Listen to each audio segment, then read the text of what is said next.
Okay, so welcome. Welcome to this seminar of the Bologna Institute for Policy Research. I'm Sergey Radchenko. I'm the Institute's academic director. And today I have a very special honor and privilege to have two wonderful friends and fantastic experts on Russia and Ukraine join us for a discussion that is entitled Russia's War in Ukraine and End in Sight.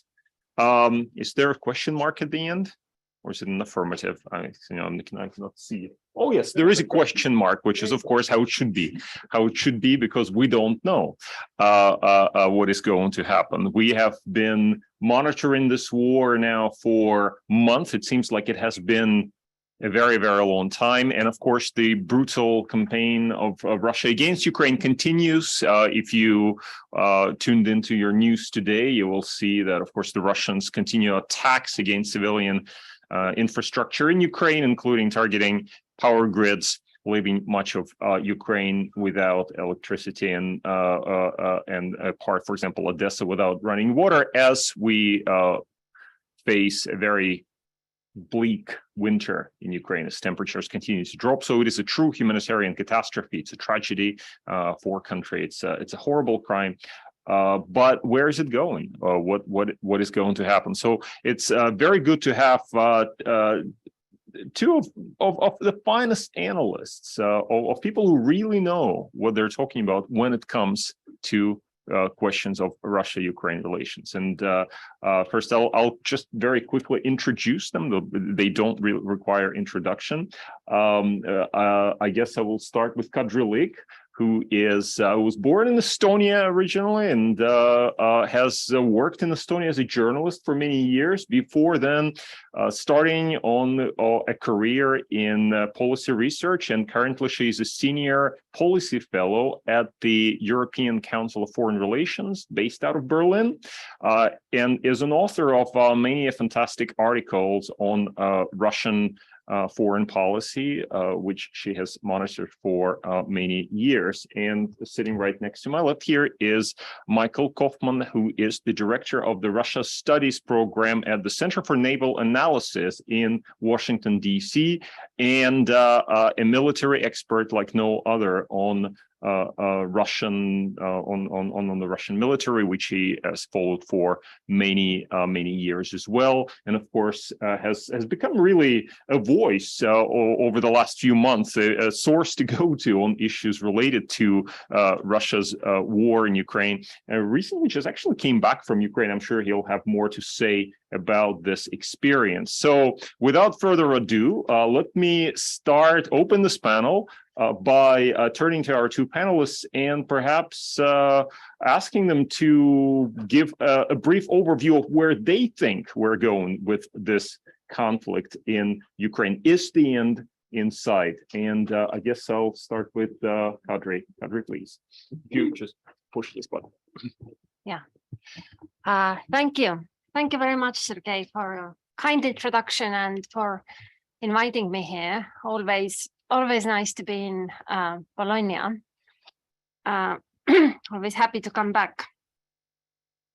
About the war, well, I could make it really short. I don't know where it is going, and I don't think there is end in sight. I don't think we can say anything definite about it, but I will describe maybe briefly the thinking in Russia, in Ukraine, and in Europe as I see it. Although Michael will know more about Ukraine being freshly back, and maybe I will start actually with a question of why did that war happen? Because there is a lot of talk about that as well. And my own take is that this is really Putin's personal obsession. Same time last year, I spent a month in Moscow. First Sochi, Valdai meeting, then a month in Moscow, talking to many of Russian foreign policy insiders as high level as someone like me can get close to. And actually, same time last year, there was an interesting debate happening in Russia, sort of quietly, out of limelight, because you're not supposed to intervene with president's foreign policy. But even so, people were discussing where Russia should go next. And Russia had developed quite efficient foreign policy. Even if the West didn't like their ends or means, it worked for them. Russia managed to become a regional power broker in the Middle East, and that opened up many avenues and partners to them elsewhere. They were making inroads to Africa. They had learned to use military force to create fairly efficiently to get their political aims. I would say that better even than the West on many occasions. And there was a certain drive to get over the disappointments of the past and to look at the world with fresh eyes, to stop being obsessed with the West, NATO expansion. There was a realization dawning that the role of the West in the world is marginalizing anyway. So we should sort of not be stuck in that cycle of accusations, but think what we really want to do and where we should go. So it was interesting, and I found it fascinating and really sort of acknowledged in the West. And then come February, Putin starts this war. I mean, none of the debate I'm describing, none of the protagonists there suggested that what Russia needs to do is to occupy Ukraine, or at least some regions of it. That was not in the agenda. They were slowly, I would say, overcoming the obsession with the neighborhood.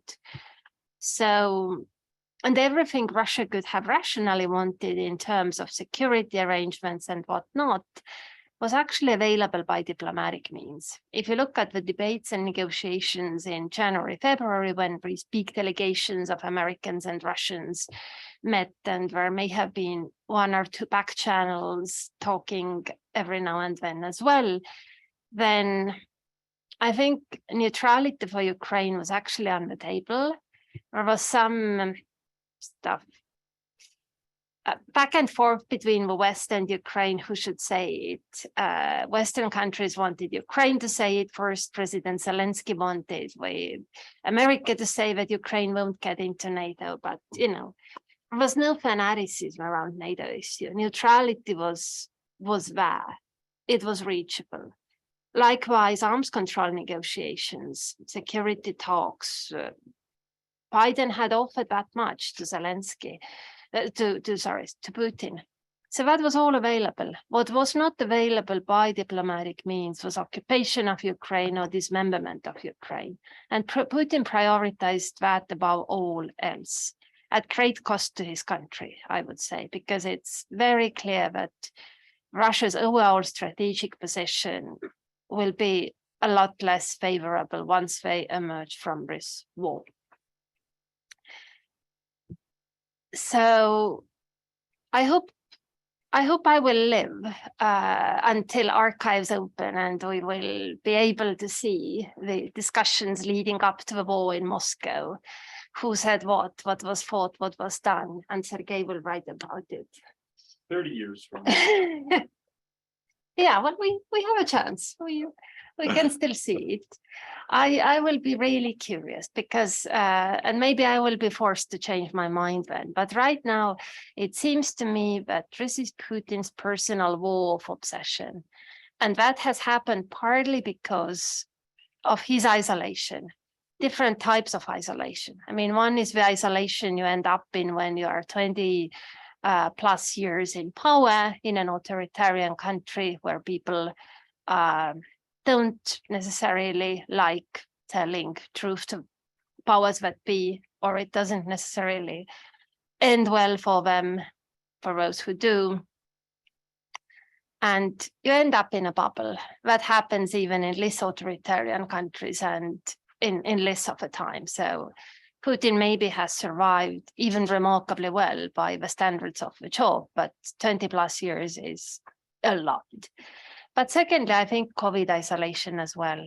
he seems to have been really afraid of catching COVID, and that reduced his meetings dramatically. I mean, people he met had to quarantine for 2 weeks. That meant that he didn't meet many people, and those he did meet, they had to basically stop their own work for a number of days. And I think that affected his thinking.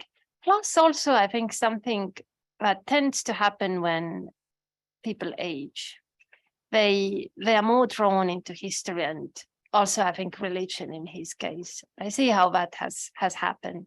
He's becoming gradually more and more obsessed with history, and I think religion too. I think one of the persons he talks quite a lot is his priest out there near Pskov.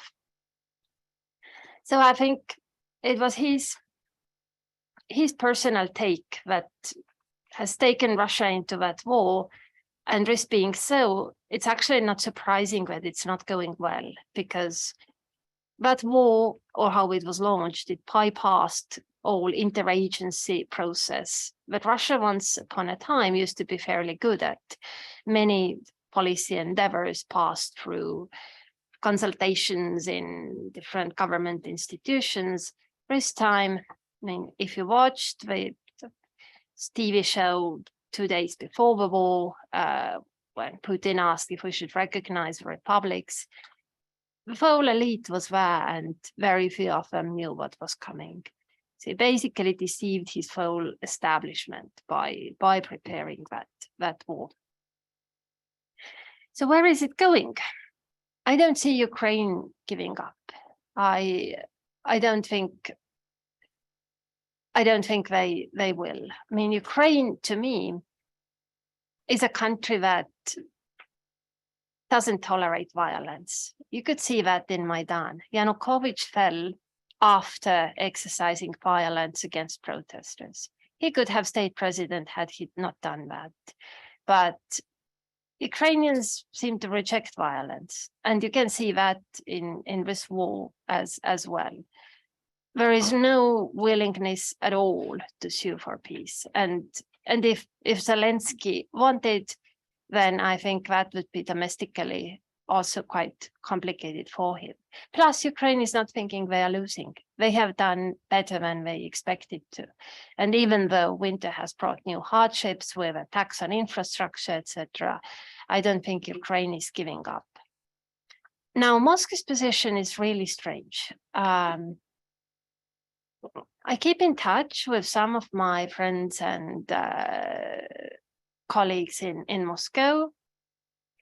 And it seems to me, I mean, they are cautious in their expressions, of course, talking over WhatsApp or Signal, but it seems to me that they don't understand the thinking in the Kremlin. It seems that Putin is not ready to give up, but Putin is determined to win, but no one understands how, because it's not going well, and it's not understandable. I mean, how can you extract a victory? So there seems to be quite a big confusion, and through the tradition, the country doesn't know what the president is planning. And if you follow the statements of Dmitry Peskov, Putin's spokesperson, he doesn't even concede that he doesn't know what president is doing. It's quite obvious from his statements. And finally, about Europe.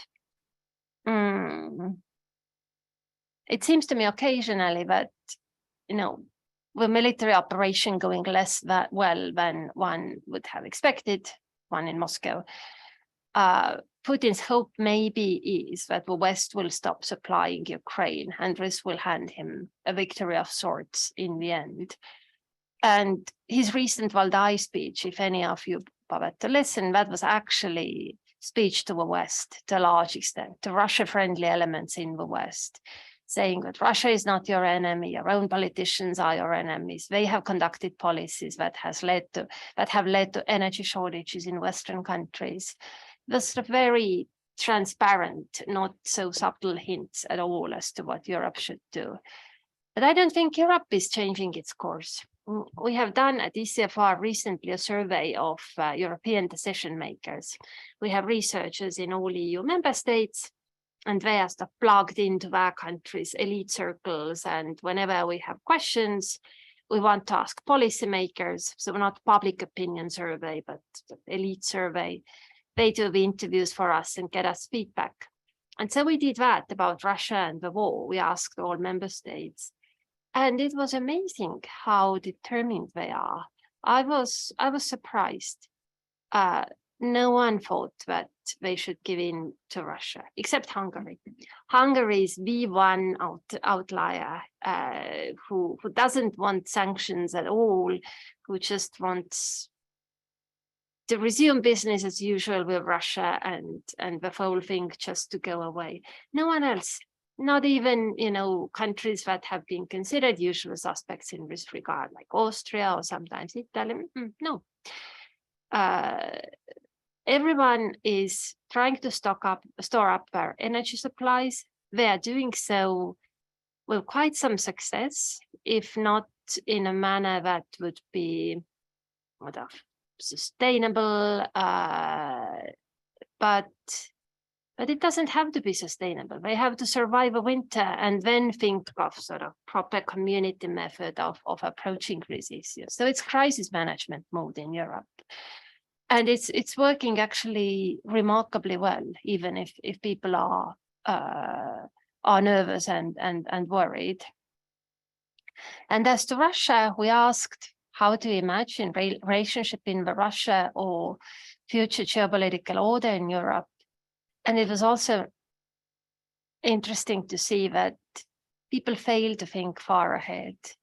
I mean, remarks like that out of context quote from Macron about security guarantees to Russia, these are really exceptions, because the bulk of establishments in Europe, they understand that the future relationship with Russia and also Europe's geopolitical order will be decided on the battlefield. And it's actually futile to discuss them before this war ends.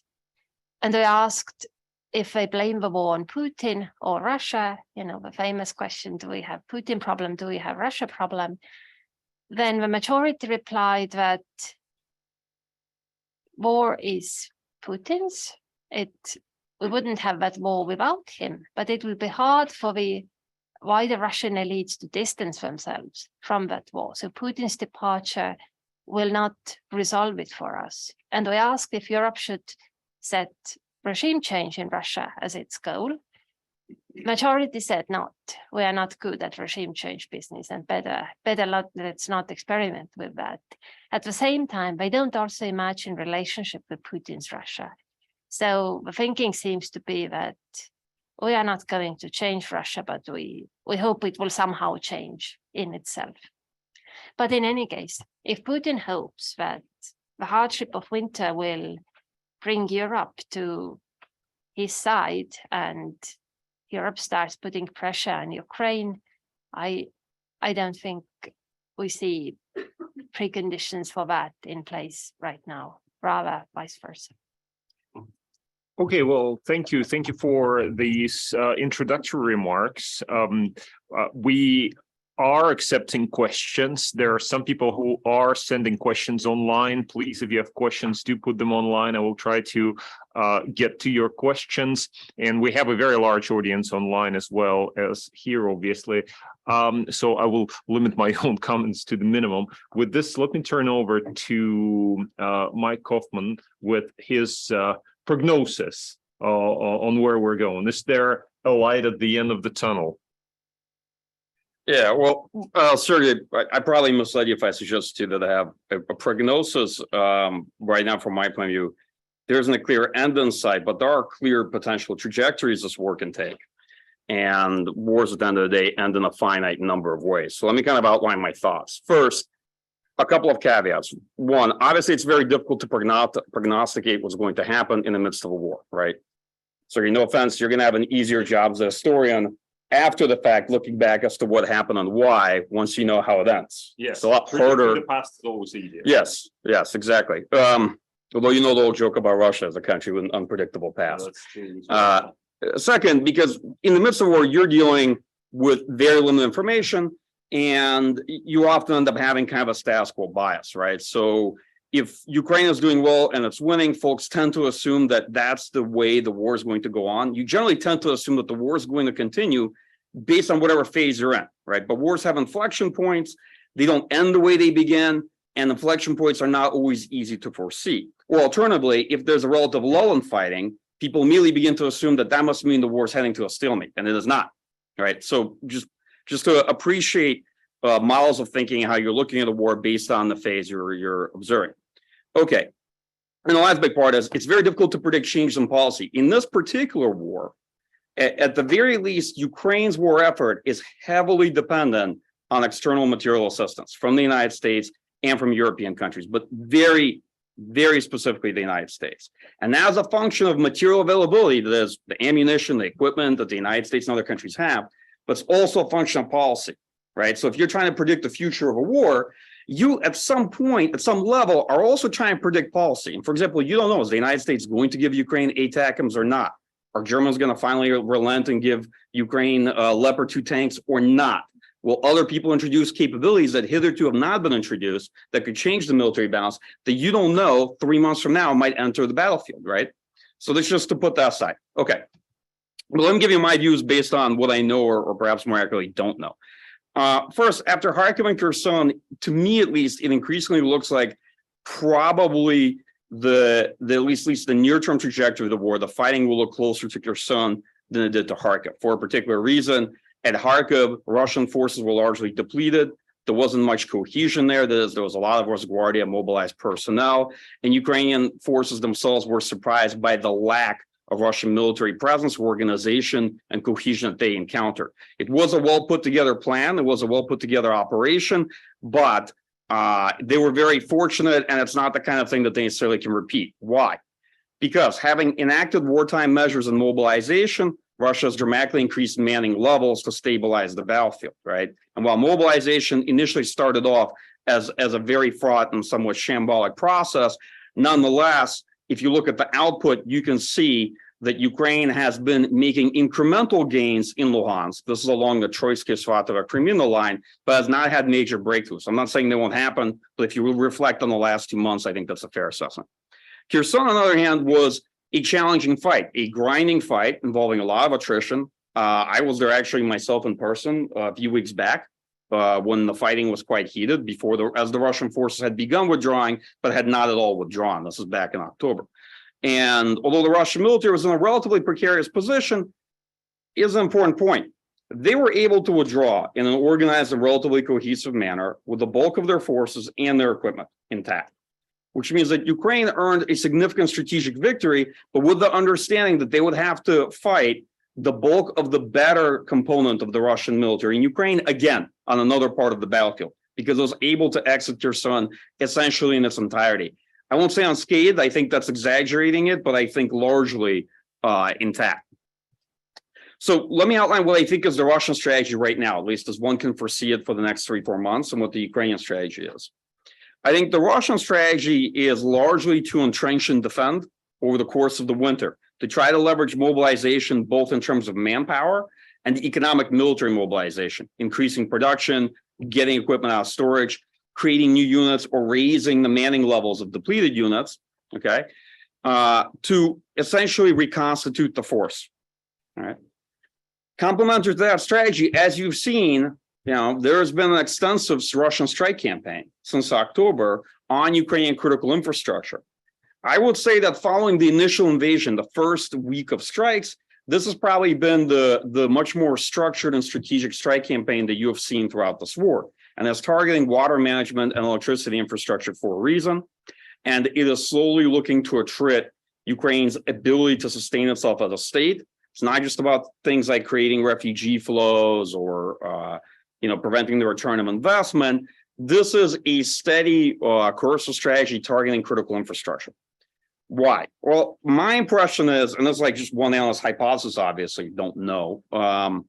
is that one of the core elements of Russian strategy is to extend the war, to focus on defense for now, but to extend the war and play for time, and to make the war materially very difficult to sustain, both for Ukraine, but chiefly for Ukraine's Western partners, because Ukraine depends both economically and militarily on Western countries. That's the reality. In fact, it's been very much the most, I think, one of the most significant factors post-June in this war. All right, so what is the Ukrainian strategy, at least from my point of view? First and foremost, prevent Russian force reconstitution, keep up the pressure. Ukraine has better conditions, better equipment in terms of how its troops are positioned going into the winter, especially the cold snap that's probably going to happen now here in December, and is at its advantage from the standpoint of just how its forces are equipped, supplied, and its capacity to sustain offensive operations, right? So Ukraine's imperative is to maintain the pressure on Russian forces and to try to prevent the Russian military from reconstituting, so that coming out of the winter after February, the Russian military can't retake the initiative, can't go back on the offense, right? Okay. I think a second aspect of that is Ukraine also has some force building up and reconstitution to do, right? There's a lot of training that needs to be done. Ukraine at the start of the war mobilized a tremendous amount of personnel, a lot of manpower. And much of this, maybe some folks had veterancy status, but a lot of it didn't have great training either. So you can see that there's issues with training, there's issues with reconstitution as well on the Ukrainian side. This war is beginning to come down. I don't want to be reductionist in factors, but it's really beginning to come down to ammunition, availability of artillery ammunition, and availability of precision-guided weapons. As you see, Russia is struggling. It's exhausted much of its park of precision-guided weapons. It is firing missiles as it is making them, and it's increasingly depending on supplies. Drones from Iran, who knows, maybe ballistic missiles are to follow, and its main deficit is probably in artillery ammunition. Ukraine also is very heavily dependent on artillery ammunition from the United States and also European countries to a lesser extent. And both sides, and this is to be very expected actually, in a large conventional war, are using up ammunition much faster than anyone can produce it. Big conventional wars typically come down to attrition, okay? It doesn't look that way often when you read histories, because history is full of decisive battles, right? And generals and exciting turning points. But large conventional wars actually often come down to attrition. And they come down to replaceability of manpower, of material or equipment, and of ammunition. And in particular ammunition, nobody ever has enough, and they tend to run out much faster than they expect. Okay. I think that probably you can project maybe 3 scenarios right now through the winter. You can project an optimistic scenario where Russian forces, due to poor equipment, poor morale, buckle on a part of the front. Ukraine has a successful breakthrough, another major offensive. I don't know where they're going to do it. I'm not going to speculate. I don't think that's overly prudent. But let's say it's quite possible Ukraine will launch an offensive sometime this winter. And if not this winter, then certainly in the spring. So we're actually, mentally, we're negotiating a space of 2 to 3 months at most. A pessimistic scenario is that the Russian military is able to actually hold a lot of this territory and is able to restore offensive potential coming out of the winter. I think this is not very likely for a very particular reason. I think that they have major constraints on ammunition, and the Russian military is a heavily artillery-based army, right? And fires are very important to its progress. Although to some extent, Russia has now solved the quantitative problem with its manpower, it still has major qualitative issues, right? And it has big force employment issues as well. A third one might be more of a dynamic status quo for the next couple of months, right? If you look at the situation right now, you see Ukraine is pressing the offensive in Luhansk. Russian forces, in particular Wagner, are attacking Bakhmut and trying to encircle it, although they're having a hard time doing it, and also trying to attack in the southern part of Donetsk, right? So you could see a sort of dynamic front with territorial shifts, but they will be gradual. This means neither a Kharkiv type scenario in the coming months or a Kherson type scenario. You don't have major retreats, you don't have big routes or anything like that. All right, now as soon as I say that, people naturally, their mind wanders to the word stalemate, which I really don't like. And I'll tell you why, because it's way too early to call the future trajectory of this war. And people always want to do it for one reason or another. So I don't think we see a stalemate emerging on the ground right now. And remember, wars are very much unstable systems. They're full of events that are challenging to predict. I think that most folks kind of see the trajectory for how this war goes. This is to answer your question, Sergey, of an end in sight. maybe in one of three ways. The first one I would call optimism, that over time, Ukraine wins, eventually retakes all the territory, maybe most likely back to 2014 lines. I don't think February 23rd is at all a settlement point. In fact, I think the one dividing line that you probably can be confident this war won't end on is status quo antebellum. That's how it began on February 23rd. Because just fundamentally, if Ukraine has the military power to defeat the Russian military and take back territory that far, there's no logical reason and there's no political way in which it can just stop. February 23rd lines were not logical political dividing lines in any way and shape of the word, right? And you can't imagine a Ukrainian leader who would reach those lines, let's say, or approximate to them, and then argue to his public that they doesn't need the rest of the country. You just can't picture that politically, right? And that Ukraine is able to retake this territory, maybe force Russia to a negotiation on final status of Crimea, and you don't have any significant escalation. A more pessimistic view would be that Ukraine is able to make territorial gains, but Russia still ends up occupying some significant percentage of Ukrainian territory, and this war results in an unhappy stalemate, and you have de facto negative sum gain. That is, Russia suffers a strategic defeat. You can make a very good argument that it already has suffered a strategic defeat, actually, but Russian defeat is not victory for Ukraine, given Ukrainian objectives in the war. This is an important distinction, I think, to make and to understand. So Russian defeat in this war, at this stage, you could almost declare it in many respects as at least having been accomplished, but this is not the same as victory for Ukraine based on how they outline their objectives. And then a third category I would call optimistic fatalism, which I kind of made up as I was writing these notes here, which is another category, and this is definitely folks out there who believe that, yes, Ukraine can have a very successful military offensive and breakthrough, but this has a distinct possibility of forcing Russia to deliberate on nuclear escalation, which is that it's optimistic in the sense that Ukraine can be very successful in military operations, but it's fatalistic in the belief that this could well result in nuclear escalation on the part of Russia. And that could take us down several other roads not well traveled. Okay, last point that I'll make before turning this over to Sergey and my colleague Kadri. Regarding prospect for negotiations, I've heard, kind of the flickering lights from different capitals in the last couple of weeks on negotiations. I'm not really sure what that's all about, to be perfectly honest. The conditions for negotiations of even a ceasefire clearly are not there right now at this stage of the war, for two reasons. To see negotiations bear any kind of fruit, you typically need one of two things. You either need a military stalemate on the ground, which right now does not exist, okay, may exist at some point down the future, but certainly not at the stage. Or you need one of the sides to be willing to revise its minimal war aims. Ukraine is not willing to do this. Its minimal war aims at the very least are getting to February 23rd lines, and those are just interim goals. Russian leadership essentially severed its ability in many respects to revise minimal war aims by going through with annexation, actually a constitutional process, all right? And so it's very difficult now to see what the negotiations are actually going to be about, since none of these two principal conditions exist. I'm not saying that negotiations aren't possible down the line, another point in the war. I'm just saying that I don't see any prospect for them right now. They would fundamentally only benefit Russia because Russian military is most vulnerable right now in the winter trying to reconstitute itself. So if you were to have a ceasefire, and this ceasefire lasted some period of months, let's say, the only party that would really benefit is Russia. Let's just be blunt about it from a military perspective, right?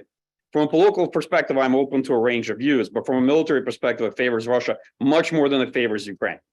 And my last point on this, so, obviously I'm not sure how it ends.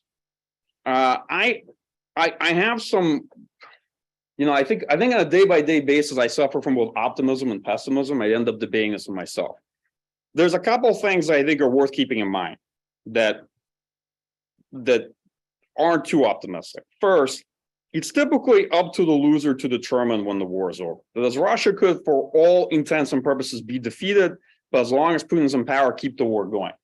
Sergey, you and I were talking earlier, and I raised the example of, a series of wars, such as Arab-Israeli wars or India-Pakistan, where Israel wins decisively in 1967 and just leads to Israeli-Egyptian war of attrition for the next several years, right? Which is sort of an undeclared war that continues nonetheless. You could see a situation like this. It's, other than total victory, it's very hard to impose that kind of defeat on your opponent. They can just keep it going and not acknowledge defeat to some extent. Another scenario that I see, and this particularly holds if there are negotiations and a premature ceasefire, an operational pause, which is that since nobody achieves their minimal war aims and no one can claim victory, it very likely ensures a follow-on war. So that's how you end this war, it just ensures a continuation war. And this is not uncommon. This war itself is a continuation war from the initial Russian invasion of 2014. That's what this is in practice. And there are plenty of wars like this in the post-Soviet space. Armenia and Azerbaijan is a very good example. Like this last war that was relatively decisive, it's technically their third war. Anyway, so on that deeply optimistic note, I'll end my part of the talk and turn it over to Sergey to moderate the Q&A. Thank you. Thank you, Mike. Well, thank you both for this very pessimistic remarks. It's hard to be optimistic. It's hard to be optimistic whether you're viewing events today, or if you apply the historical lens and look at some of the previous wars that last years and years. The Soviet invasion of Afghanistan lasted for 10 years before finally the Soviet Union withdrew. In the Korean War, stalemate, as you call it, was reached within a few months, but then it took a couple of years to actually reach a ceasefire. So that makes us all kind of look for the long haul in trying to figure this out. And of course, I think that's what the Russians are also doing at the moment. They're hoping to exhaust, and Kadri talked about European public opinion.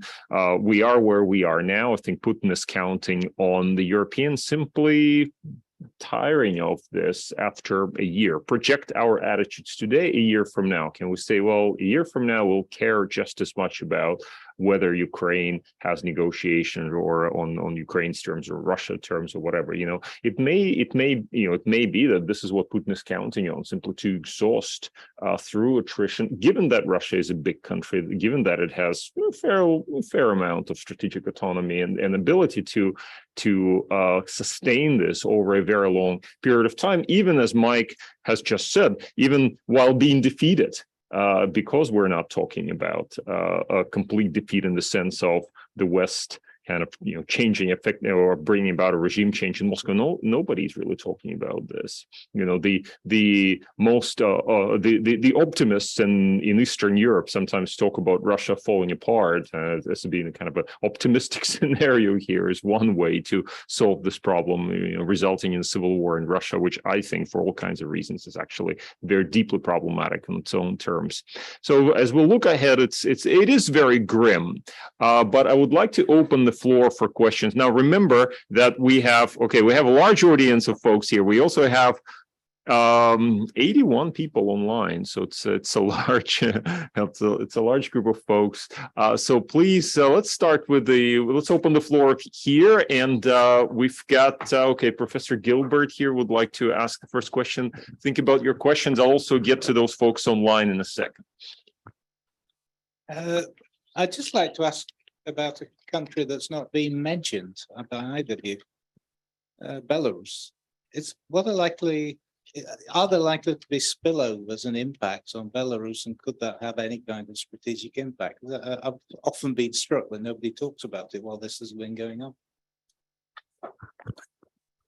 Shall we collect a couple of questions so that we can have then give you time to think about this? So Belarus, anybody further on the floor?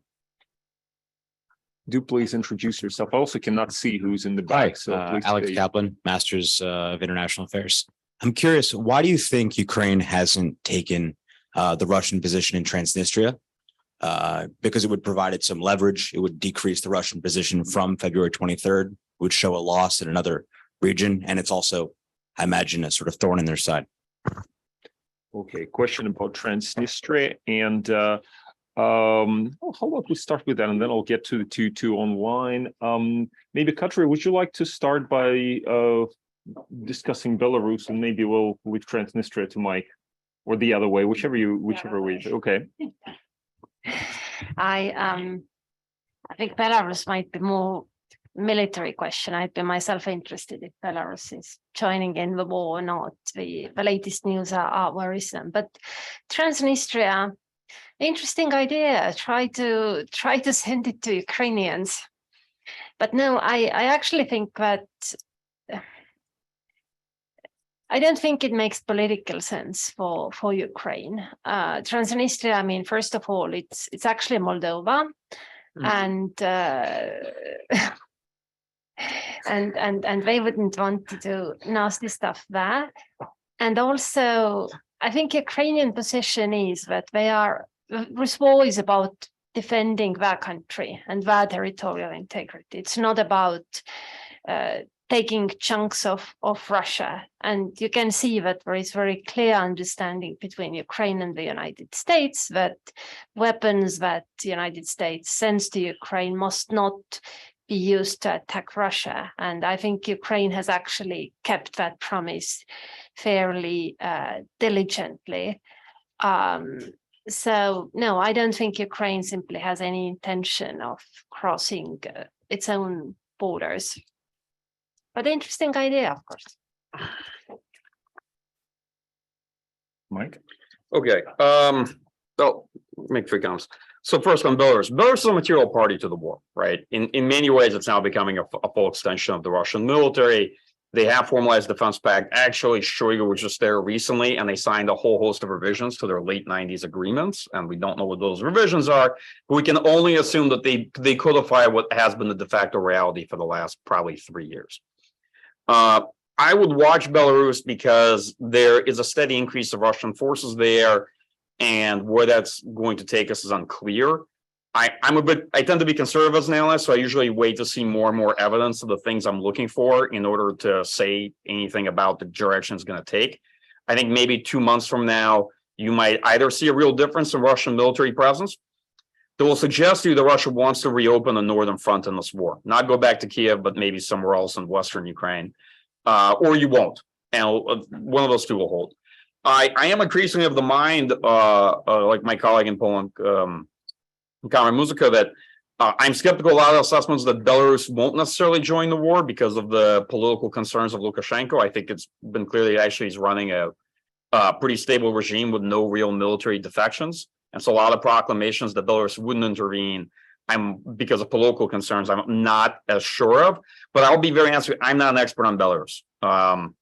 My sense of it is that the next 2 months will give a good indication of where the situation is going there. On Transnistria, Kadri, I think you answered it brilliantly. Yeah, it's Moldova first. Russia, I mean, Ukraine would have to basically invade this part of Moldova. But second, there's no point. The Russian garrison there is 2 very under-equipped, essentially maybe battalions. It's a very small deployment with forces that have no offensive potential. So what's the point of even attacking them? They're not really a threat to Ukraine, not in the least, to be honest. That is at best something closer to a tripwire force in terms of how it's equipped and the manpower available. I do want to make one sub point, so sorry. It's actually to you. So I often find as an analyst, I say things and I kind of give different scenarios, right? And I give on balance sort of what the trajectories might be. And a couple things happen. If I say there's 3 scenarios, people typically assume that they all have equal probability set, which isn't true, right? And second, they tend to hear what they want to hear. So I said what I said, and you thought that what I said is the situation's grim, right? And that's not an unfair interpretation, but okay. I'll give you my view on it, right. Which is I do think, right, because I said what I said, the series like this is very grim. I'm like, all right. You all sounded pretty grim, all of this thing. Well, maybe you just like your part election is fatalism. Because you like we are originally from the Soviet Union. That's right. It's a natural it's a natural proclivity. Optimism is pessimism and pessimism is fatalism. That's right. But to be honest, look, it's not grim. First, Ukraine is objectively winning right now. It has the initiative not across the battlefield, but in parts of it. It has the force capacity to sustain offensives, and it is backed by a coalition of states with the largest GDP and militaries in the world. So if they can't do it, it's principally a function of policy. It's not a function of material inadequacy, right? In a long haul war between the material availability in the United States and Europe and Russia, it's a very safe bet in terms of latent power and economic and defense industrial potential. Who wins this thing from that perspective? Like, this is not even a contest, just intellectually to look at that. But Mike, what I'm talking about is not this. Yeah, when we're talking about grim, meaning, this is grim for Ukraine, or the war can continue. Ukraine's GDP, as you well know, has lost what, 45%. People 35 are, to 40, yeah. this is not likely to. This is not likely. You've got Sure. your refugee outflow. You've got people freezing, etc. And we can say, yeah, they'll survive it. But that's why it's grim. In terms of outlook, okay, sure, but it's definitely better than the alternative Russia was proposing. Okay, in terms of outcomes. So I'll put it this way, yes, but I will be honest. If you were kind of looking at the things I was looking at in the run-up to this war, the Russian kind of would look like the Russian invasion plan, the Russian military buildup, and you were going to say back then that 9 months from there, this is where we would end up. The exhaustion of a good deal of Russian military power, Ukraine retaking a lot of the territory it initially lost in the Russian offensive. So I'm thinking, it's actually, to be honest, if you go back in February, this is about the best place you could have possibly imagined being 9 months into this war, relative to the way it was looking in February. So yeah, I agree, it's grim. No country's been the better off from having been invaded, sure, especially in a war on the scale. But on the other hand, I have to say, can you picture a better outcome starting from February? Well, and the remarkable thing, and this is where where we can come back to what Kadri was saying at the beginning of her presentation, because I was also in Moscow just right before the outbreak and had very much similar conversations with folks, and everybody thought it was insane. It was completely insane. Maybe not for the reasons that Mike is referring to, i.e., the assumption I think was that if Russia goes all in, they will win the war. But the question really was, why even do that? It's the underlying purpose of it seemed to be completely insane to most people who are actually part of the political establishment. Obviously, they were not consulted. So that is all a very good question. Let me raise one question here from Alexei Uvarov, who's asking online. Mike, actually, this is something you and I talked about earlier today. Speaking of Russian role in providing quote-unquote security umbrella in the post-Soviet space, given the weakness of Russia in its military and economic capacity, do you expect U.S. and Chinese efforts in replacing Russia in Central Asia and the Caucasus? Okay. And that's a question to both of you. On the U.S. side, I think probably not. I just haven't seen the interest in the United States to be involved in Central Asia and the Caucasus, and where it has been very fitful. So I would say on a case-by-case basis, but not in general. On the Chinese side, you're the China expert on this panel, Sergey, so maybe you should answer that question. I haven't seen a great enthusiasm on the Chinese side in being a security provider or arbiter of security. Mostly looking at it from a standpoint of economic strategy. So, you tell me what you think. I'm not a China expert. So far, I haven't seen it. Maybe they've been waiting for a catastrophic Russian geopolitical blunder, and then to see what will happen if Russia essentially neuters its own role as a security arbiter in Central Asia and as part of the post-Soviet space. And then we'll find out whether China's really up for it. Okay, Kadri, what do you think? Thanks. I'll reserve my view on this. It seems to me that actually the countries of the region themselves have become quite concerned about their relationship with Russia. And many of them actually are trying to hedge against Russia, more or less subtly. You can see that in Kazakhstan, the statements that are coming, some decisions. Also, now I haven't followed in detail, but it seems to me that actually between Armenia and Azerbaijan, they have again used some Western powers as mediators, and even met the two foreign ministers among themselves. So sort of Russia's clout is diminishing somewhat simply, but it's not someone else pushing Russia out. It's rather, I would argue, the countries themselves asking to what extent do they want their security to be locked in with Russia. Well, I think, Kadri, that's exactly it. Russia objectively has become a weakened, much weakened actor. And so for those countries in Central Asia and the Caucasus, they'll look at it and think, well, here's a lot of, actually, this gives us a lot of freedom of maneuver. And also it gives an opportunity for external actors to get into this region if they want to. I agree with Mike entirely. The United States simply doesn't want to. It doesn't really care. It just got out of Afghanistan, doesn't want to get in anywhere. But Turkey, for example, has been exploiting this big time. I mean, Turkey's the big winner. I mean, they have, well, even before the war in Ukraine, they were already getting involved in the situation in Nagorno-Karabakh. The Chinese are a mystery to me. Of course, the Chinese have been establishing their economic presence since, we know from going back to 2013.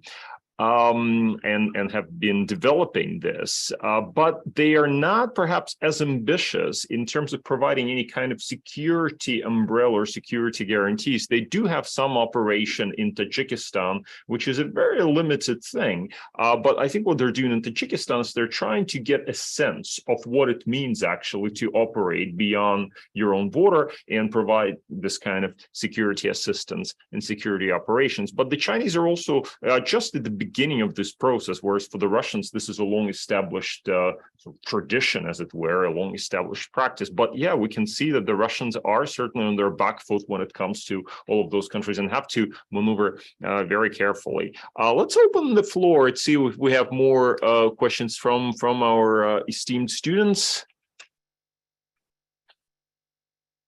Okay, we've got, yeah. Hello, thank you very much for this discussion tonight. Proud being Ukrainian. I have a question, which is maybe not easy to answer. So considering that the West fully understands that Ukraine is having a momentum now, and in order to, to kind of do a breakthrough offensive, Ukraine needs offensive weapons. Why it's not coming to Ukraine? And another question is, do you think it's unfair that Russia can shell Ukraine from its own territory and Ukraine is not provided with a weapon being able to hit Russian military infrastructure? Okay, good question. We have a question that kind of also, maybe I can bring that together with a question that has been posed by Dmitry Alperovich online. Looks like Ukraine now has some long-range drones to perform strikes on Russian air bases, as we know, of course, from news earlier today, deep inside Russia, i.e. in Saratov in this case.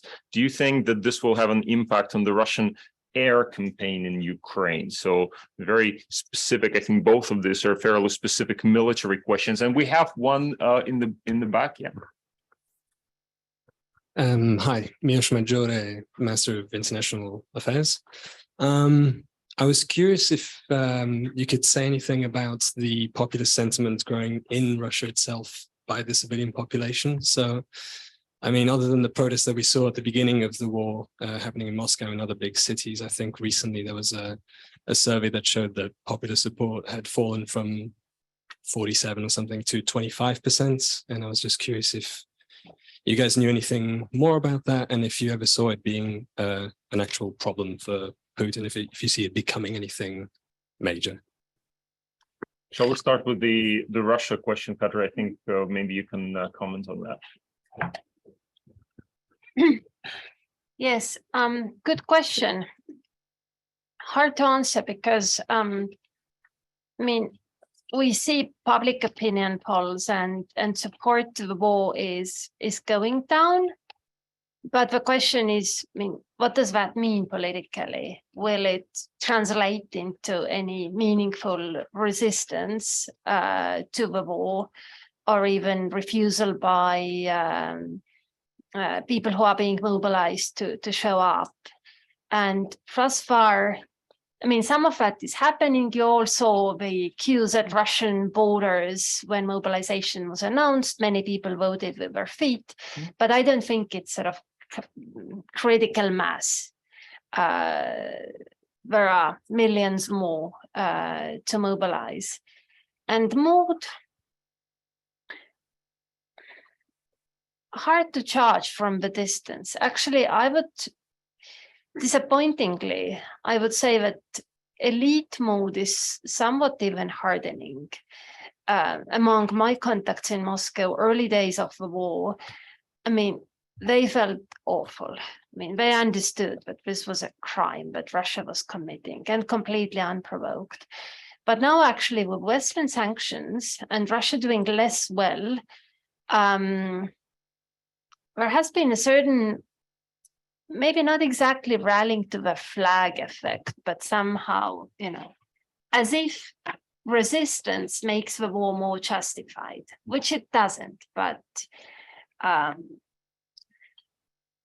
you see some of that. I mean, often it's visible from what people are sharing in their Telegram channels, or how they are sharing, what kind of comments they post. And the tone has changed slightly from the early days of the war. But Kadri, is it because, partly because people just get used to it?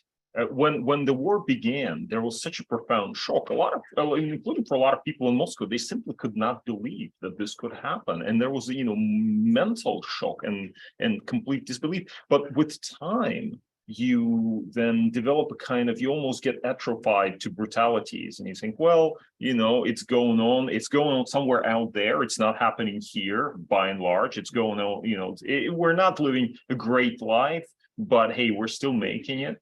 And is that the reason why you see the attitude hardening to a certain extent? That is maybe part of it, but I think we all, it's bad to say so, but I think we are all getting used to the war. But in my case, that takes the shape of surviving the war until Russia loses it.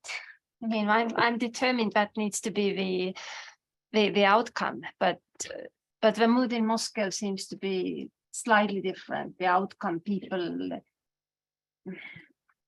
seem to hope, and there is something, sort of West blaming in that mix that.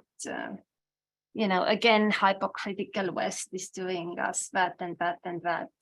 Whereas, surely there have been hypocritical episodes in Western behavior on multiple occasions, but I think actually over a few last years, or, if for instance, you take Biden administration as embodiment of the West, I think they have been really balanced and really actually even transparent with Russia. I think Biden has told Putin from the start that we are not going to war on the side of Ukraine, but we will make it as hard for you as we can. And he has totally kept his promise on both accounts. So I wouldn't see anything to blame him for. Question about Ukraine and weapons. I think there are multiple reasons there. And one is exactly escalation management by the United States. I think that matters to the US a great deal, and they take it very seriously, because a war between Russia and the United States would potentially be catastrophic. And Biden is, I would argue, rightly trying to avoid that scenario, and that impacts on the types of weapons they are delivering and the rules of engagement they impose on how these weapons can be used. But of course, the European countries, some of them simply need to travel their own psychological journey. For Germany, it's been tremendous. Germany delivering arms to be used against Russia, that is something. And they are getting there, but fairly slowly. And to be honest, I wouldn't want to blame them for that. I understand what has been driving Germany's post-World War II policy and towards Russia, among other things. And I think there are reasons to respect it, but also to respect the U-turn they are now slowly accomplishing. All right, let me jump to Mike here with questions. If you maybe want to follow up on the weapons question, also this question Dmitry asked earlier about Saratov and the ability to target bases far inside Russia. Yeah, well, I mean, first on Dmitry's question, it's a bit too early to tell how Ukraine actually did that, and it could be a modified long range Soviet drone, could be another weapon that they have, who knows. Is it going to affect the Russian air campaign? Hard to speculate. I'm probably going to conservatively say not that much, because most of these strikes that Ukraine has done have been effective, but with temporary effects, and they've been sort of boutique-like strikes rather than ability to sustain campaign. It gives you a sense that they're using a capability that's available in very limited amounts to do it. We're going to question Ukrainian weapons. Is it fair? So first, is it fair? No, fairness is the last thing I look for in a war. I'll just be very honest. So nothing in war is typically fair, just to be frank. Second, it's not entirely true that Ukraine can't strike Russian territory with US or Western weapons. They can strike Crimea, and Crimea is a big part of this war. Actually, US has a big corner case policy cut out from the looks of it on Crimea. They may not be able to strike Belgrade, but Ukraine can strike a lot of Russian territory with its own means. All right. Next, yes, it's not the same as being able to use the capabilities that Western countries have provided. That's very true. However, those things, well, obviously, as Kadri said, they're functional policy, and the main thing that's driving them. It's one thing for Germany, for the United States, it's definitely escalation management. Ukraine, I think, has increasingly over time been provided with a lot of the best capabilities available in US and European arsenals, to be perfectly frank. So much so that for many countries, what they've actually been given is at the outer edges of what they can provide in terms of equipment and ammunition. I'll just be very, like, if you look at it realistically, yes, certain countries can definitely do more, but you also have to appreciate the extent to which many countries have given up either capabilities or stocks that they had. Last point on things like specific things such as ATACMS. So I'm going to be a bit of a contrarian and say, yes, I can see the chagrin and sort of the hand wringing over not being provided ATACMS, but from an escalation management standpoint, given all the public reporting to the extent to which US and other countries are involved on the intelligence side in helping Ukraine fight this war, I'll be honest, I actually think that the US has the much better deal strategically in the balance of how this war is being actually fought. Okay, that is, if there are limits on the capabilities Ukraine is providing, but those limits are basically things like ATACMS and not significantly much else beyond that. But US and other countries can use the full of their capabilities, right, essentially untouched by Russia, in support of Ukraine's efforts. My own view is that is actually how we got to where we are now, 9 months in a sense that this is a fairly lucrative, not understanding, but at least the way the war's been going so far, fairly lucrative terms.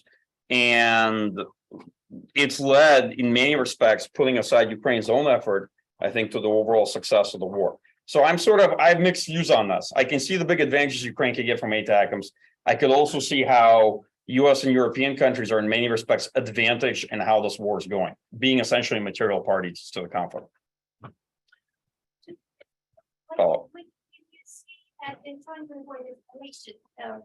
Do you mean nuclear? What exactly you mean when you say escalation? Could it escalate even more than it is now? Yeah. Do you mean nuclear when No. you say Yes escalation? and no. So not just nuclear. So I think there are two types of escalation, right? The first is escalation with all sorts of non-nuclear capabilities, actually against Western countries, the sort of things you haven't really seen yet that Russia could attempt to try to do, right? Cyber warfare, counter-satellite, industrial sabotage, things that Russia may have the capability to do, but hasn't done yet, but are not nuclear. And yes, also down the line nuclear. Okay, thank you. Right. Okay, let's collect a couple more questions from the floor. And there's somebody in the back. Katerina, go ahead. Hi, my name's Katerina. I'm my IR student. So my question is a little bit more strategy and military. So there was a lot of conjecture and estimation at the beginning of the war that Russia was quickly depleting its supplies, so like the Iskander and Kaliber missiles. And there were some estimates that it had used up about 60% of its stockpile within a few months. But as we've seen the barrages of attacks, which are supposed to be military infrastructure, but it's actually hitting critical infrastructure in Ukraine, we're seeing that Russia does have those supplies. So where do you think those supplies are coming from? Is Russia just very quickly depleting its stockpiles, or does it have the capability to create a long-term strategy for doing this? And then my second question, and kind of going off of what you said, Mr. Kofman, previously about Russia sort of being not in a position to bargain right now, and especially going into the winter. It's on the kind of like the losing side in terms of the stalemate, I guess. So does Ukraine have the capability for a counteroffensive right now going into the spring thaw when Russia won't be able to effectively use its armored units? And would that be something that the West would support?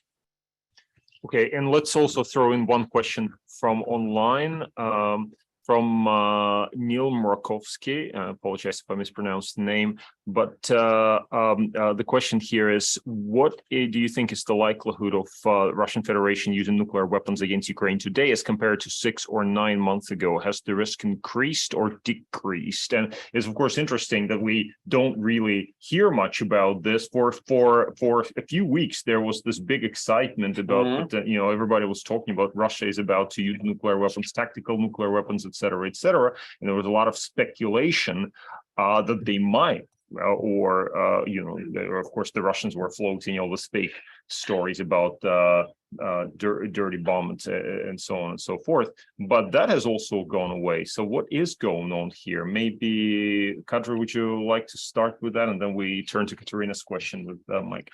Here, Kadri, that's a softball. Yeah, there's also nuclear weapons. I do not know. I mean, I'm really out of my depth here. I'm not a nuclear specialist. As I understand, tactical nuclear weapon will not help Russia to win that war. So it wouldn't fulfill a military aim. It could have a political aim to shock everyone and scare, and somehow to reverse the course of war by that. But that, of course, would be a very double-edged sword in many respects. And indeed, for a while, you could see how Russia itself even was also fueling all these messages about Ukraine allegedly having dirty bomb. I mean, whatever. It's disappeared. And now it's disappeared. Exactly. But so what was that, in the end? When we see it, we think, oh, what is this? And then it goes away and we kind of forget about it.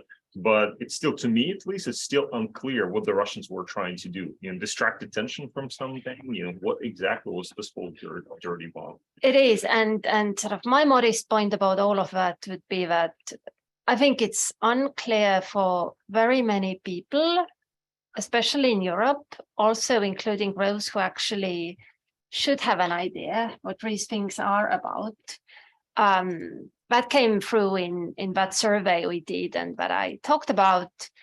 We asked Europeans if you are scared of Russia using a nuclear weapon. Most were not. Most said that no, this is not in Russia's interest. But some countries were fairly alarmist. And then I think it was our researcher in Greece who said that, to be honest, we lack expertise to actually say if that danger exists or not.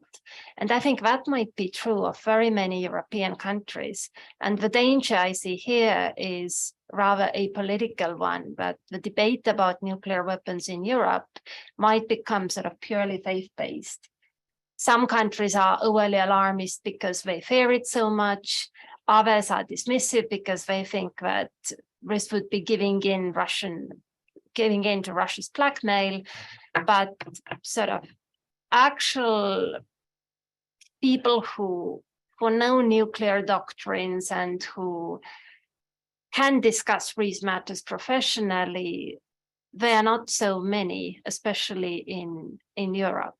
And then, of course, you will have a question if Putin will necessarily adhere to Russia's nuclear doctrine when making his own decisions. So that's another sort of level of making things psychologically.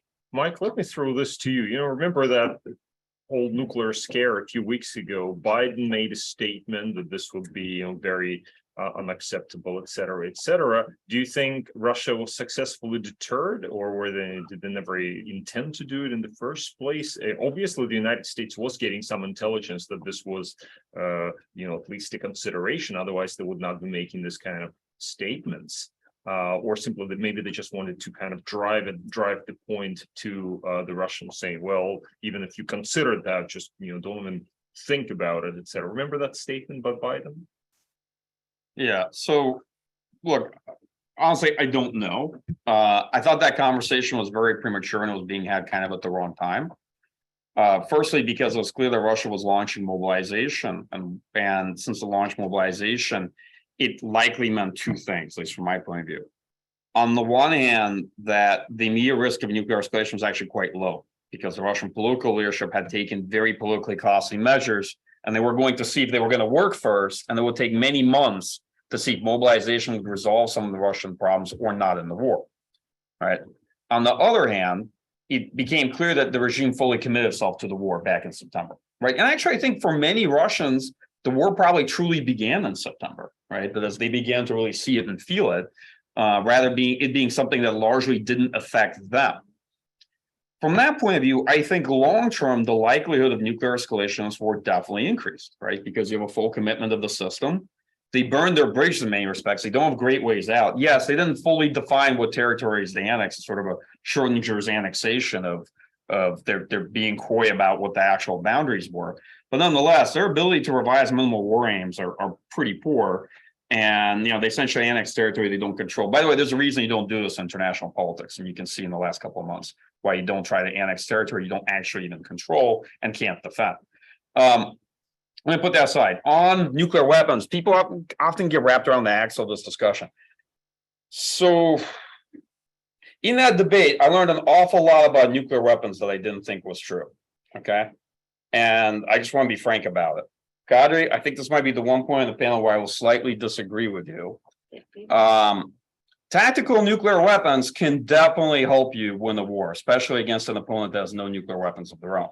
It is not an easy win button where you can use one nuclear weapon, but Russia has many non-strategic nuclear weapons. It has an arsenal that to some extent is probably competitive with a strategic nuclear arsenal, okay? And whatever you want to call them, whether you want to call them theater nuclear weapons, non-strategic nuclear weapons, if you believe that they don't have military purposes, you really are then revising a lot of military planning and strategy in the 60s and 70s and 80s during the Cold War, both the Soviet Union's, but particularly ours and NATO's, okay? So I just want to be frank on this. I would be very cautious in making proclamations in the space. I don't necessarily think that Russia will use tactical nuclear weapons in a battlefield role, but it may. And I want folks just to be frank about the uncertainty. Also, if you're not in the study of nuclear weapons and their effects and their uses, now might not be the best time to join the conversation. Okay, just being very honest, because there are actually areas of disagreement between experts and scientists on expected nuclear effects. And believe it or not, from testing, the United States and Soviet Union had slightly different views on the expected nuclear effects of nuclear weapons. This is not 100% a settled science even at the level of science, I guess, from a physics perspective, right? So I'm just like filling this conversation with uncertainty without giving a good answer, and my hope is to use it to deter everyone from making proclamations on Twitter or anywhere else as to what nuclear weapons do or do not do. Okay, but suffice to say, yes, I see there is a potential for Russia to use nuclear weapons. There are different ways it might use them. Yes, if the Russian political leadership chose to use them on the battlefield, okay, given the relative paucity of forces typically involved in the fight in an offensive compared to what you might see in different periods of the Cold War as far as planning, yeah, they certainly could have an effect. And definitely Russia has enough non-strategic nuclear weapons. So don't just hand wave this away as a concern. Actually, I see the debate really being differentiated between countries who have nuclear weapons and have establishments that study them, and countries that don't. All right. But let me conclude on a different point, though, because we would be remiss not to address the latest question at the beginning of the Q&A session, which was about Russian missiles and supplies. So first, those estimates vary dramatically depending on who you got them from. Early on, I saw a lot of proclamations that Russia was definitely running out of missiles. And I don't believe I was one of the individuals that was making them, but nonetheless, the Russian military did expend a large part of their available long-range precision-guided weapons in the first 4 months of the war. After that, their rate of use dwindled considerably.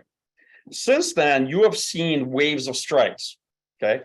Those strikes include missiles remaining from stocks, but also missiles they were able to build. Let's say in each category of missile type, they make X amount per month, right?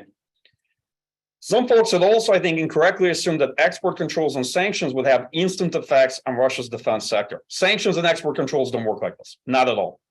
First of all, Russia's likely to have considerable stocks of components.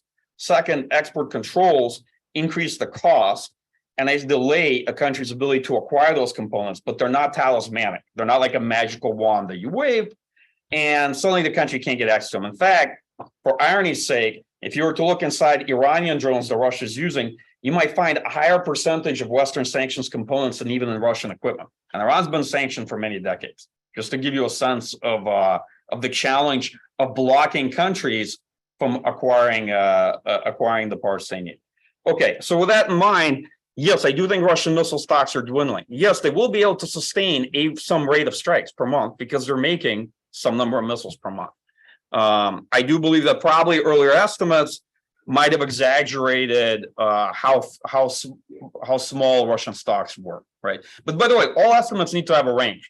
Anytime you see an estimate and somebody tells you the number is 1,000, this isn't the case. What you always want to hear is a range, like it's 800 to 1,200, right? And you want to hear a confidence level on that. Like, is that a medium confidence estimate, or is the methodology involve a lot of darts being thrown at the board? Is it better than that? Like, what's the over under that it could actually be a rather different number? These are the kind of things you're usually looking for, rather than somebody just saying the answer is 42. You know, the first thing that's a trigger for me is absolute certainty. When I see absolute uncertainty in an area of uncertainty, that's immediately when alarm bells go off for me in looking at any estimates. And your last question, does Ukraine have the ability to conduct more offensives? Yes, it definitely does. And I think it would be supported in doing those. I think it's not an if, but a when. More questions? We've got 2 questions here. Thank you for the presentation. So yourself, Konrad Musica, and Ryan Evans recently went to Ukraine. And so I think you were studying the first phase of the war and how the preconceptions that the West had about what effect some of the Western weapons did to help Ukraine, and you came out with other conclusions. So I'm curious about the methodology you used and how do you study the effects of those weapons, and how do you not mistake the forest for the tree and these sort of details. Okay. And wait just a second. Let's also get the Eugene's question. Can we get Professor Finn to go microphone?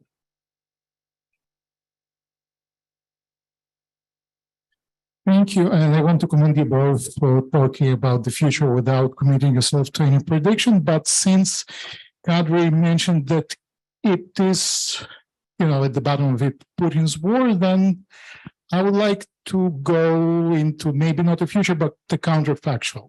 So say Putin is gone tomorrow. What do you think will happen?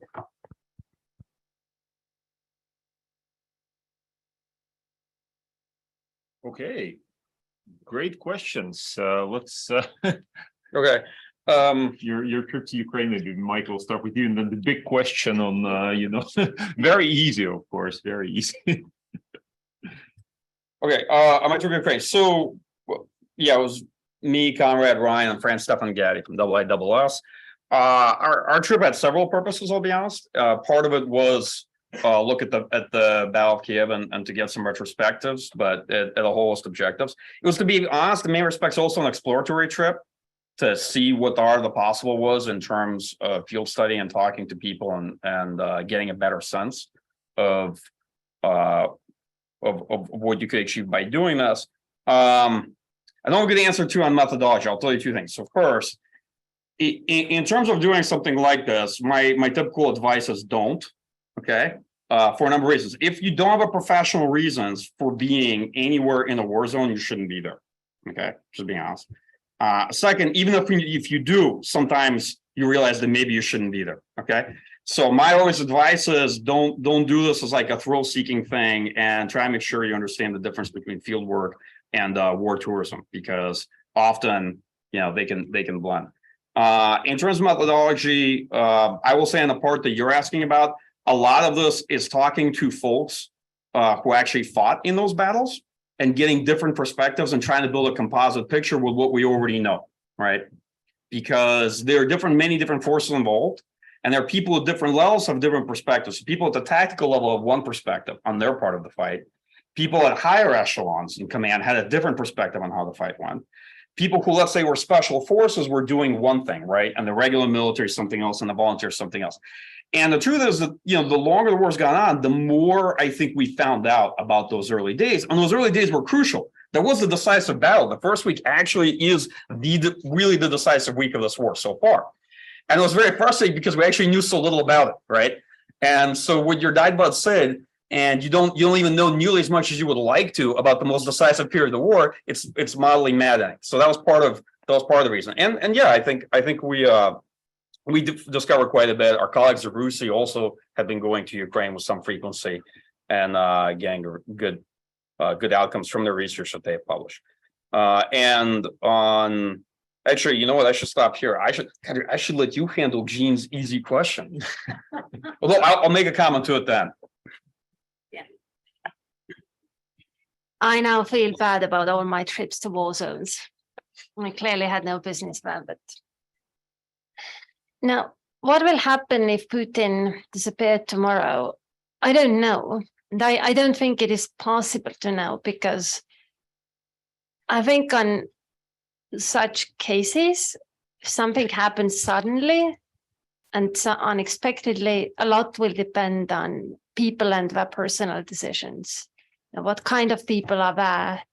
What decisions do they take for themselves? And there are those moments where decisions by individuals can affect the course of history. I think Zelensky's statement, for instance, that I need ammunition, not a ride, was one of those points that actually decided quite a lot. Or in Russian history, I don't know, Yeltsin climbing on the tank in August 1991 may have mattered. So we do not know.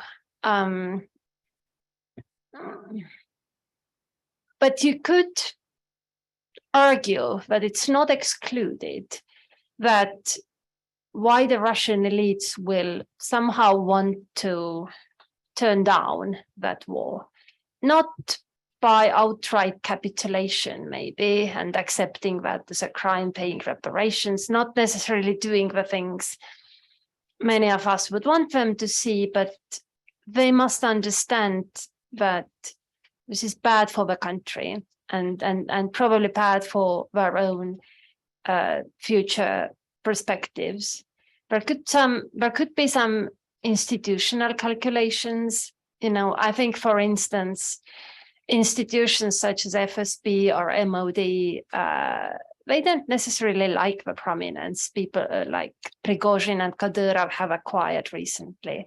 So you could ask that maybe it would be in their interest to do away with the war that promotes these characters. And also, I think Putin's leadership really, it's fairly unique. Nothing like that has not happened in Russian history. But I think the level of personalization, of personal rule is pretty much on level of Stalin. Repressions are not, but personal rule is. And I often think of myself going back to Death of Stalin and the sort of more collective leadership. The movie, yeah. That's what I thought. The movie too, and I think There could be another movie, but no, I think sort of more collective leadership taking over, trying to undo the excesses of an individual. That's maybe not an unreasonable expectation, but yet again, I mean, it's something that could happen, but I'm not promising you that it would. Mike, last word. So in this area, Gene, come on, we gave you all the tools to try to assess what are the likely scenarios, what are the main factors, what trajectory the work can take, right? We didn't give you the fish, we showed all the ways in which you could fish yourself. But to be honest, here's my view. First, military analysis is not fortune telling, right? People look for predictions, but actually they often look for them even from the wrong people. Just, experts are usually really bad at predictions. Journalists tend to be better at predictions. They have better instincts in this area. So part of the reason of how we got through this panel without making predictions, from my point of view, it's a success story. Okay, because that means we talked about everything that was important and we excluded a lot of what was trivial, but what people innately want. They want you to tell them that 6 months from now, Ukraine will control this amount of territory and the situation will look like this. And the odds of that being true are not great. I think my view on, well, I think the question was, what will happen if Putin's basically gone? So first, I don't necessarily think that the war will just end. I think there is a lot of history that political leaders, even new leaders that come into a bad war they weren't the ones that started the conflict, tend to continue it. And sometimes they perpetuate the conflict for some period of time because for all sorts of reasons, they're committed, the elites are committed. They might be implicated or complicit fundamentally as former parts of the regime, or there's no great way out for them, right? There's no good way out for them that the elite or other people in society may accept. So I don't think actually that Putin being gone will instantly end the war, okay? Second, I do think that in many respects, this was Putin's war, and I'm debating with myself how much of the Russian society has really adopted and bought into this, right? I do wonder if the longer the war goes on, the harder it might be for Russia to extricate itself from this conflict. That said, I mean, this is a banal point. In personalist authoritarian systems, leaders matter, right? This is paramount. Second, the biggest challenge you have in predicting that transition is there's few systems. It's hard to predict any kind of regime change in a personalist authoritarian system. In many respects, you're actually better off just taking your money to Vegas than trying to guess when it'll happen. Because in a system like that, everybody looks loyal until the very end, right? When leaders are replaced. And often, here's the bad news. Often, and I learned a lot of this from my own colleague, Andrea Kendall-Taylor, and other people who study these systems, leaders tend to die in power, right? It's not often that you have the kind of regime change that people typically picture, which is a coup, right? You do have like a death of Stalin moment. And then after time, what I do think tends to happen, as again, not my own research, I'm not a political scientist working in the space, is that typically the transition tends to be more positive than not. Because whatever follows a regime like this is likely to be better. So I am not on the side of folks who argue that it's likely to be worse, or that we should be afraid that it'll be worse. I actually think that history shows most likely, even if it's an authoritarian regime, it'll be better. The only thing I will argue is I don't believe we can in any direct way affect this change. Like there's nothing I think is more problematic than the notion of calibrated externally imposed regime change. This usually doesn't go very well. So before the seminar, Mike and I have been playing around with this AI application, and I just asked it, what will happen after Putin dies? And it's very good. It's quite fun. Try it yourself. But it says here unknown. So we've confounded AI. If AI doesn't know, then how can we know that? Anyway, I'm just very grateful for our two speakers. I think we've had a wonderful discussion. Thank you all for participating. Thank you all those online who've joined this discussion. I plead guilty for not having been able to get to all of the questions. They're wonderful questions that are left here. Please give our participants a round of applause.